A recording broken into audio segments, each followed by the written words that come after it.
अगर आप परेशान हैं तो ये चंद बातें आपकी ज़िंदगी बदल देंगी। इंसान को खामोश और अक्लमंद उसकी उम्र नहीं, उसकी जिम्मेदारियां बनाती हैं। जब तुम्हारे रिश्तेदार तुम्हारे खिलाफ बोलने लग जाएं तो समझ जाना तुम कामयाबी की तरफ गामज़न हो। जहां दूसरों को समझाना मुश्किल हो जाए वहां खुद को समझा लेना बेहतर होता है। मोहब्बत में ख्वारी की एक बड़ी वजह यह भी है कि इंसान खुद से ज़्यादा महबूब से मुखलिस हो जाता है।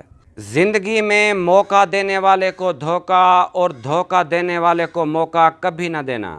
जितना ज़्यादा सोचोगे उतना ज़्यादा अज़ियत में रहोगे। या तो खुद को मजबूत कर लो या मसरूफ़ कर लो। ज़ख्म जैसा कोई उस्ताद नहीं है, इसलिए ज़िंदगी में चोट लगना लाजमी है। बाप चाहे कितना ही बूढ़ा हो जाए, हर घर का मजबूत तरीन सतून वही होता है।